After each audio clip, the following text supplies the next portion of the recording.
Ninawatakia heri njema ya Krismasi pamoja na mwaka mpya, mwaka 2026, wapenzi watazamaji wa hichi kituo popote mlipo.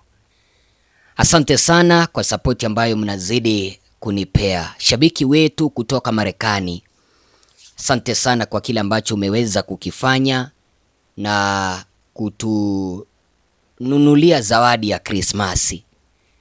Asante sana, nimeweza kuipokea. Sio vizuri kutaja jina lako, nimeona ni heri ni kushukuru kwa kutotaja jina lako. Asante sana. Karibu wapenzi watazamaji, ni wapashe. Tusiposimama na tukatae udikteta nchini Tanzania, tutatawalwa kimabavu na viongozi hawa wanaweza hata wakatumaliza. Kwa hivyo dawa peke yake ni kuamka na tukatae ufedhuli, udikteta na mambo mengine.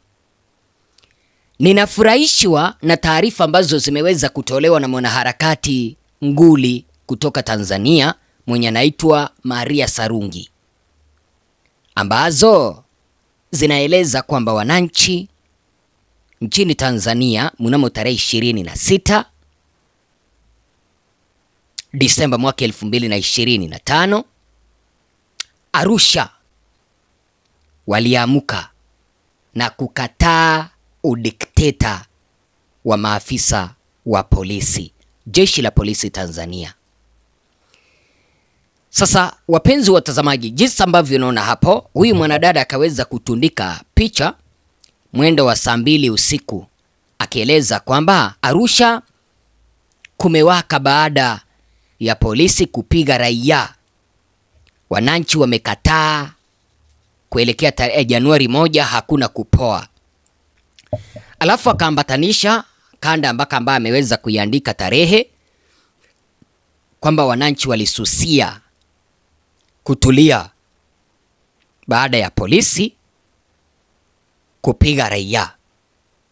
Wananchi waliamua kuandamana, ishara kwamba hakuna siku ambayo wananchi watapoa mabaya yakiendelezwa nchini Tanzania. Ninakuomba uweze kupata taswira, alafu tutaendelea mbele.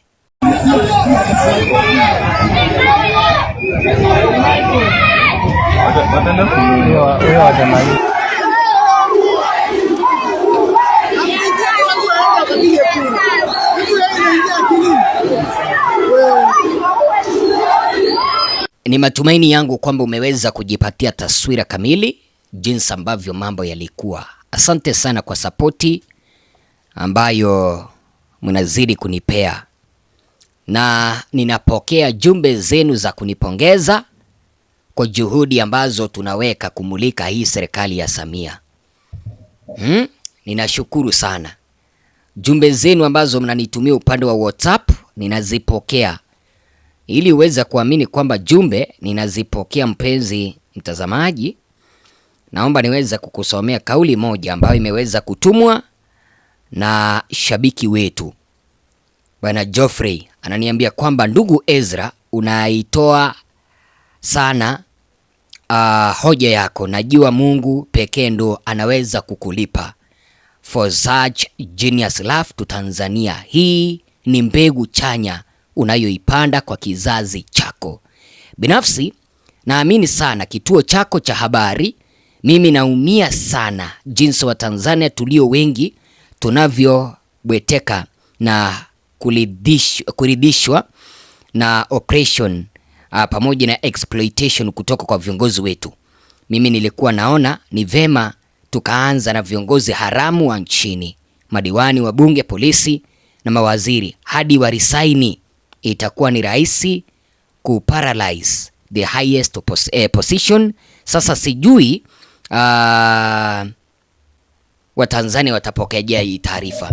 Unaona, hizi ni baadhi ya jumbe ambazo ninapokea kutoka kwa ndugu zetu Tanzania. Ninashukuru sana kwa sababu mimi nipo hapa kwa minajili ya kuweza kuwatumikia, kwa minajili ya kuweza kuwapea taarifa. Tuendelee. Sasa unaona wananchi kama hawa wa Tanzania wameamua hakuna kupoa. Kwa nini? Unahisi ni kwa nini wananchi upande wa Arusha waliamua kuandamana? Unahisi ni kwa nini? Ni kwa sababu ya udikteta wa jeshi la polisi Tanzania. Niwaambie tu ukweli, jeshi la polisi Tanzania limeacha kazi ambayo iliweza kupewa kikatiba ya kulinda amani, ya kudumisha utulivu. Sasa wameanza kuingilia mpaka mambo ya koti. Wao ndio wanataka wakuwe majaji, wao ndio wanataka kukuwa marifari wa siasa nchini Tanzania. Hawataki wananchi waweze kuzungumza.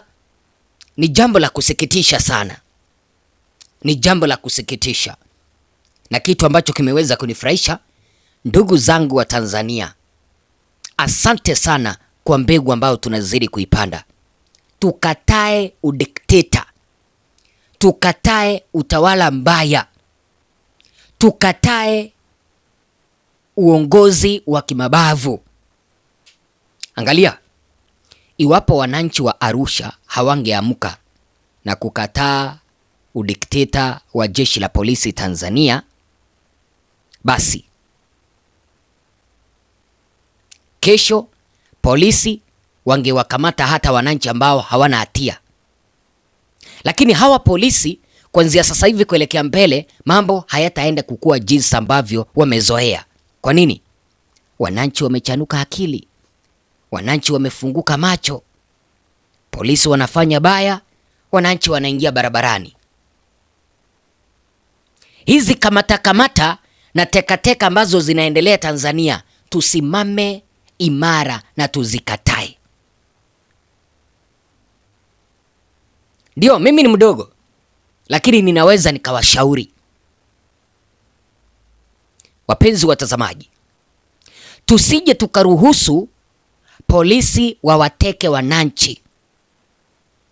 Ukiona polisi wanamteka mwananchi, chukua hata mawe, piga hao polisi. Mimi ndio nimewapea ruksa, kwa sababu polisi jukumu lake ni kukamata mtu na kumpeleka kwenye kituo cha polisi, na huyo mwenye wameweza kumkamata asimalize masaa 24 kwa jela au kwa rumande bila kufikishwa kwenye kituo cha mahakama.